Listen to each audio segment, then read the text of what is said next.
Christina. Welcome back to the channel and Flosstube episode number 3. Today I do not have any fully finished projects, but I do have a couple of things I wanted to share.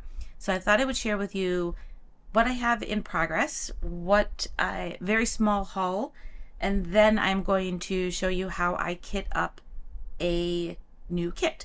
So let's go ahead and jump into that. I am going to first show you what I have in progress. So today might be a little bit of a shorter video, or depending how long it takes me to do the kit, might be a little bit longer.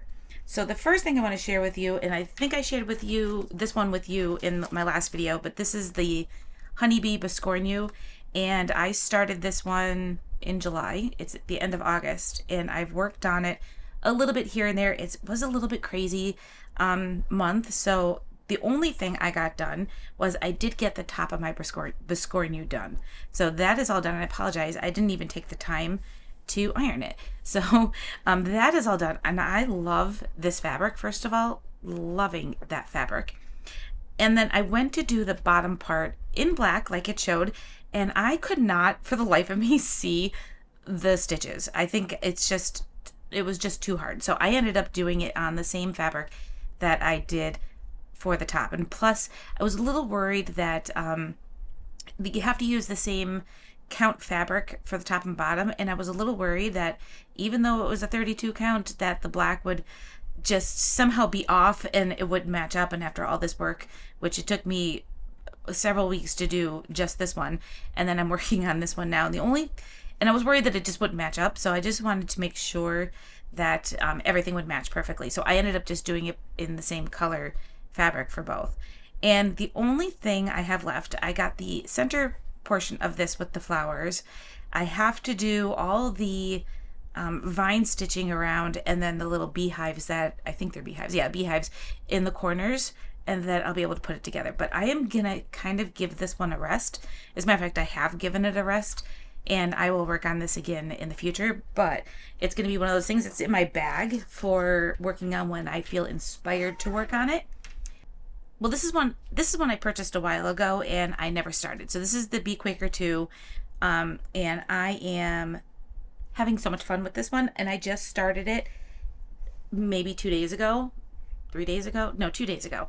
I just started. I've only been working on it for a little bit every night. It hasn't been much time, and I just realized my needle's gone. Oh, it's in the back. Okay. So I just started this one. I am using a 32 count linen fabric, and I don't remember the fabric, but I will definitely link it below. And then I'm using all DMC floss, with the exception of one, which is what it calls for, this Forest Glade floss here, or Forest Glade.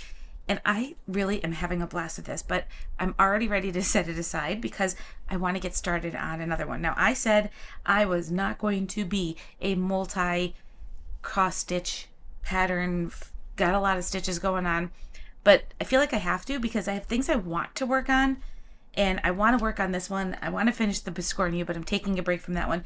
But this next one, which is what we're going to kit, is what I really want to get working on. So I am having so much fun every night. I just sit for a little bit. I don't spend a whole lot of time. That's why it takes me so long to get through a kit, and that's why it takes me so long to get through a pattern, rather. And then I start just stitching away for maybe about an hour or so, and then, it's off to do the other things that I need to get done. But let me just put all of this away, and I will show you, first of all, what I purchased, just a very small haul, and then I will show you putting together a kit. So the first thing I purchased within the past month is this Hygge holiday, and by Hands On Design, and I love this. I cannot wait to get started, and looking forward to doing this. So this is going to be the one that we're going to kit up. So I'm not going to go over too much about this because we are going to focus on this when I start putting that kit together. But a couple of other things I purchased is by Emily Call Stitching, and she has an Etsy store, and I wanted something that was Halloween, that I didn't have to wait for it to come in the mail, that I could download the pattern and then just get some DMC floss to do it, because I have one that requires some floss that I have to order, and I just wanted to kind of get things going. So I was on Emily Call's Etsy channel or Etsy store, and I bought a couple of them. Now I have another one that I have to the side, but I'm not going to show that one because there's no cover for that one. There's no cover page. It actually shows the pattern, so I don't want to show that one, but it's called a Baddie Halloween. And this one is spooky. I love this one, and I think I love the look of this like taller rectangular pillow. And I went and got the yarn this morning, or the thread that I need, or floss that I need to do this. So I'm going to work on this one very soon. It is going into the to be worked on pile. Another one is this one called Thankful, and I just think this is so elegant. So this is one I'm going to be working on too, but not priority. I want to do something a little bit Halloween themed, and then we'll do fall. I also bought this one for future projects. This is called just Halloween, and I love that's just be really simple to do, and I just love the kind of simple look to it. And then because I still can't stop buying anything patriotic, I bought Patriotic Flowers 1 and 2, which is something that I definitely won't be doing anytime soon. I'll do this probably for next year. So that is it as far as patterns go of what I purchased. And this one's going to get kitted up, not today, but it'll get kitted up really soon and be worked on really soon. And then the only other thing I purchased, because I was actually ordering the Forest Glade thread that I needed for the Quaker Bee design I'm doing, that I went ahead while I was doing it, saw that they had the raw linen in 32 count, so I ordered that. So it wasn't just one thread being ordered. I made it worth the shipping cost, which I think was very minimal. So that is it as far as a haul. Very simple. I haven't really purchased much because I've been trying to focus mostly on doing that Biscornu, and then I wanted to start something new and decided that Biscornu needed to be put to the side, start something new, and now I want to start another new thing. So I'm going to be having a couple kits going, and I said I wasn't going to do that, but I'm finding it very hard to just sit and work on one design all the time, and I'm not getting anything finished. So I thought if I have a couple things going, I'll get closer to finishing something as I go. Hygge Holiday is what I'm going to be kitting up to start very soon. This is by Hands On Design, and it came out probably about a month or so ago, and I ordered it and almost purchased it again because I thought I had not purchased it. It's just that I did and downloaded it, saved it in a file, and then didn't print it out. So I'm getting ready to play with this one. Now, if you ordered this before September 1st, all the way up till like August 31st, when you ordered it, you also got the free the 5 ornaments, or 5 ornament designs. Now, I don't know if those will be available after August 31st or if they'll be sold separately. I'm not 100% sure, but this is what I'm working on. What I really love about this kit is it comes with a couple of different colorway options that you can do. So I'm going to do Winter Forest, but the original, there's a blue and then there's a classic style. And I am going to do it in the Winter Forest, which I think is this one right up here. I don't want to show too much of the inside of this because I don't want to give the pattern away. But in here is the ornaments, and I, as well, I do have this little Altenew kind of craft bag, which is what I'm going to use to keep my supplies in. And I need to, first of all, I need to get some information off the back. So I want to stitch this out. I think what this was done on antique white Belfast, which I don't have. So I wanted to do something a little more white because of the colors I picked. Now, because I went with the rainforest, is it rainforest? Because I went with Winter Forest style, that this is the colorways. So I need to be careful with what color I pick, especially because of this color right here. It is going to be close to a lot of the different fabric that I have. Now, this was originally stitched on 32 count. It also says you can do it on 16 count Aida. I am going to do it on 32 count linen. I have this vintage smoky white, but I don't think it's going to be big enough. I'm going to hop really quick onto Fat Quarter Shop's website and grab their cross stitch calculator to see what size I need for my fabric, because this doesn't measure, this only measures about 8.5 inches. I did cut off a bunch of it, so it's being used for another project. So I don't think I have enough for this.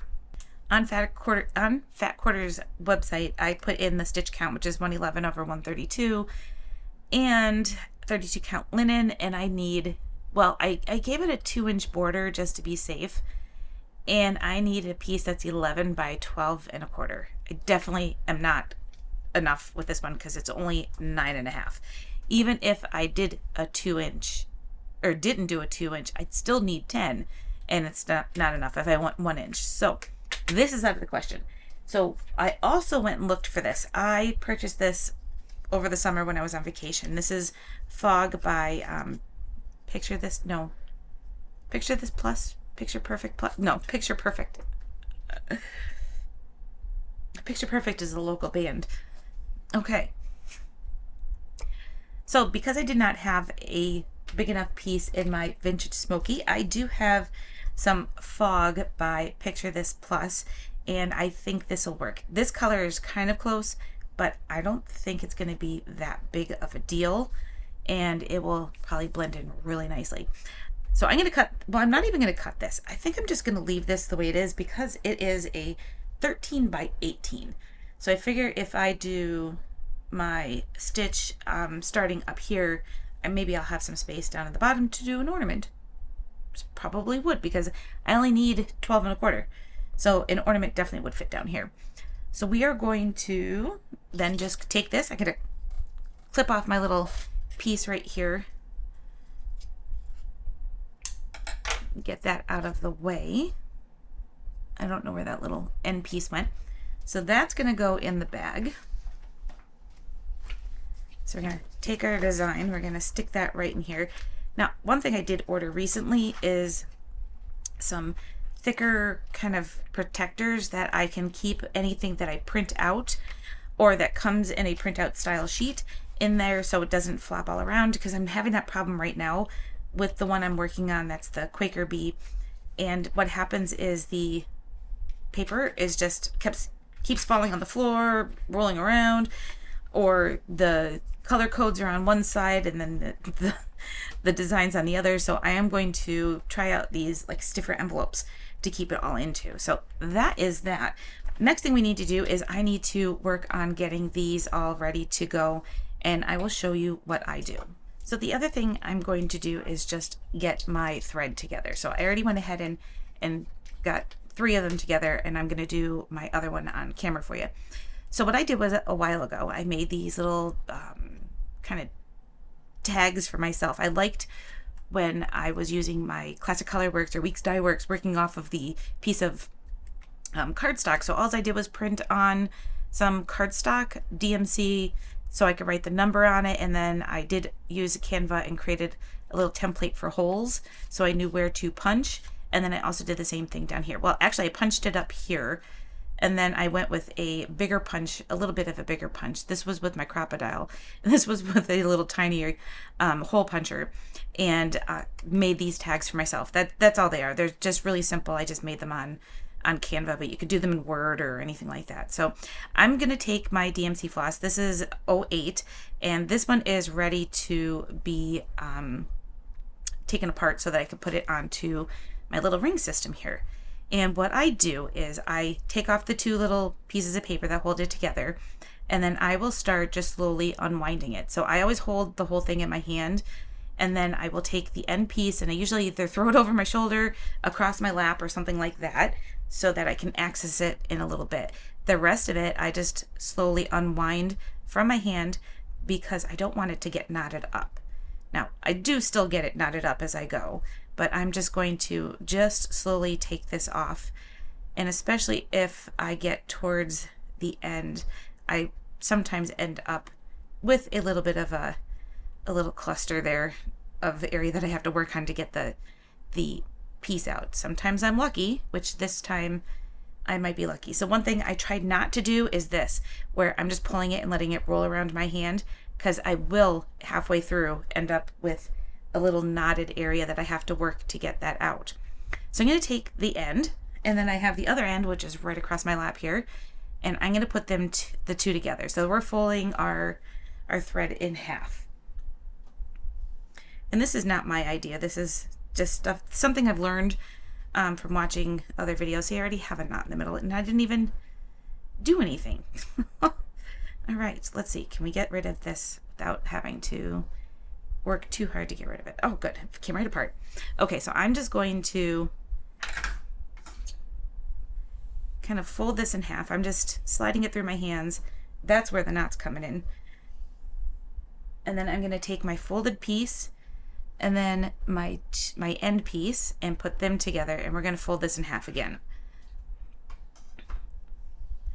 So I'm just holding one end and then smoothing it out till I get to the other end. So we have the other end right here, which is a folded piece, and then I am going to then take my scissors and cut off my folded ends. So we're going to end up with 8 strands. So we have 8 pieces because I folded and then folded. 1, 2, 3, 4, 5, 6, 7, 8. Perfect.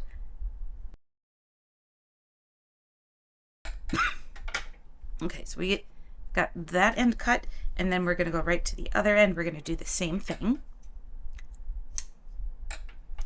And then I fold that in half again, just like so. And then using the loop that I created down in the bottom, I'll give that a little bit of a twist and stick it right through the hole, just like that. Oops. Make sure we have all those strands in there. And then we could just pull that through. So that's how I do. I mean, some of you that are already cross stitchers probably might already know this, but those of you that are following me on my card making stuff, this is what I do to prep for a kit. All right, so we're going to, I do put these in either alphabetical order, depending on what kind of thread I'm using, or numerical order. Since I'm doing DMC and they are numbered, I'm going to go with the number system. And I'm just using a small binder ring to keep them all together, and then that goes inside my kit, which is right here. And then we'll put that in there, and then I am good to go. So this is ready to start working on, and then I could take this downstairs and I could start working on that really soon. And I think I showed you this bag in my very first video, but I'm going to show it one more time because I love this tote. My husband got me this for Mother's Day, and he bought it on Etsy, and I absolutely love this. And this pattern is totally me. In here is where I keep all of my kits that I'm working on. Normally it was just one kit, but now that I'm expanding, I've got 3 of them in here. So I've got my Quaker or my Biscornu, my Quaker Bee, and now my Hygge Holiday. And then I think I might even just go ahead and kit up that Halloween one because I have an extra one of these Alta New bags that needs to be used. So in here is just where everything lives, and then I carry this wherever I go throughout the house, and when I want to cross stitch, it's always ready to go. So I hope you enjoyed today's video and found it helpful. I'll leave a link to anything that I mentioned that I can find links for down below in the description of this video, and I will see you all in the next video. Thanks for watching. Bye.